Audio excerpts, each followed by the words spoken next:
Bismillahirrahmanirrahim. Assalamualaikum warahmatullahi wabarakatuh. Baik, kami dari kelompok 1 di sini ingin mempresentasikan hasil dari diskusi kami dengan judul Latar belakang perlunya bimbingan konseling di sekolah dengan anggota kelompok Irma Aulia, Ahmad Hasan Fikri, dan Muhammad Masruri.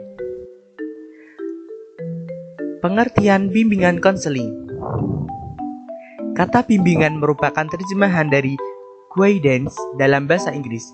Secara harfiah, istilah guidance dari akar guide berarti mengarahkan, memandu, mengelola, atau menyetir. Konseling sendiri berasal dari istilah Inggris yaitu konseling yang kemudian diindonesiakan menjadi konseling. Sedangkan secara etimologi, istilah konseling berasal dari bahasa Latin yaitu consilium yang berarti menerima atau memahami. Kedudukan dan hubungan bimbingan dan konseling terdapat banyak pandangan. Salah satunya memandang konseling sebagai teknik bimbingan, dengan kata lain konseling berada dalam bimbingan. Dengan demikian, bimbingan dan konseling berhadapan dengan objek gerakan yang sama, yaitu problem dan masalah. Perbedaannya terletak pada titik berat perhatian dan perlakuan terhadap masalah tersebut. Selanjutnya, fungsi bimbingan konseling. Yang pertama yaitu fungsi pemahaman. Pada fungsi ini, bimbingan konseling membantu peserta didik memahami tentang diri, kelemahan dan kekuatannya, dan lingkungannya dengan berbagai permasalahannya oleh peserta didik itu sendiri dan pihak lain yang berhubungan dengan peserta didik. Yang kedua yaitu fungsi pencegahan. Fungsi pencegahan merupakan upaya untuk mempengaruhi dengan cara positif dan bijaksana terhadap lingkungan yang menimbulkan kesulitan dan kerugian sebelum kesulitan dan kerugian ini terjadi. Selanjutnya, fungsi bimbingan. Pada fungsi bimbingan itu sendiri memiliki 3 fungsi, yaitu ada fungsi pengentasan, fungsi pemeliharaan, dan fungsi pengembangan. Fungsi pengentasan itu sendiri memiliki arti yaitu sebuah proses untuk mengeluarkan masalah yang peserta didik alami dan semua keadaan yang tidak disukainya. Itu yang dinamakan fungsi pengentasan. Selanjutnya ada fungsi pemeliharaan.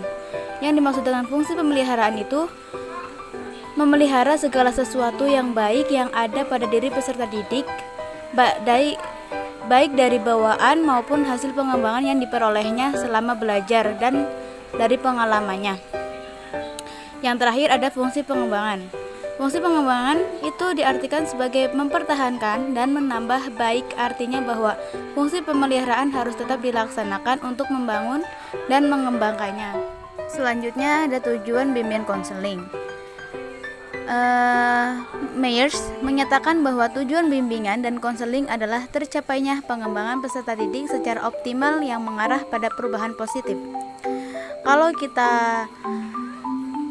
kita artikan secara lebih rinci lagi, tujuan bimbingan konseling memiliki arti membentuk peserta didik yang utuh dan seimbang secara aspek kepribadian, sosial, kemasyarakatan, keberagamaan, dan susila.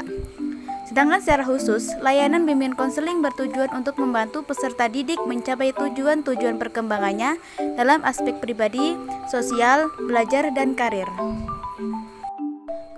Kemudian, faktor yang melatar belakangi bimbingan konseling yaitu ada faktor latar belakang psikologis, latar belakang sosial budaya, latar belakang agama, dan latar belakang pendidikan serta latar belakang perkembangan intern.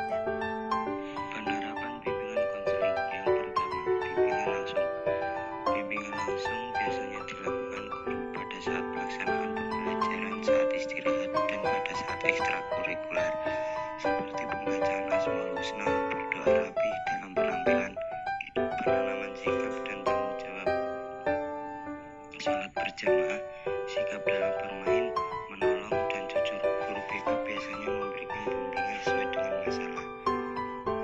2. Bimbingan tidak langsung.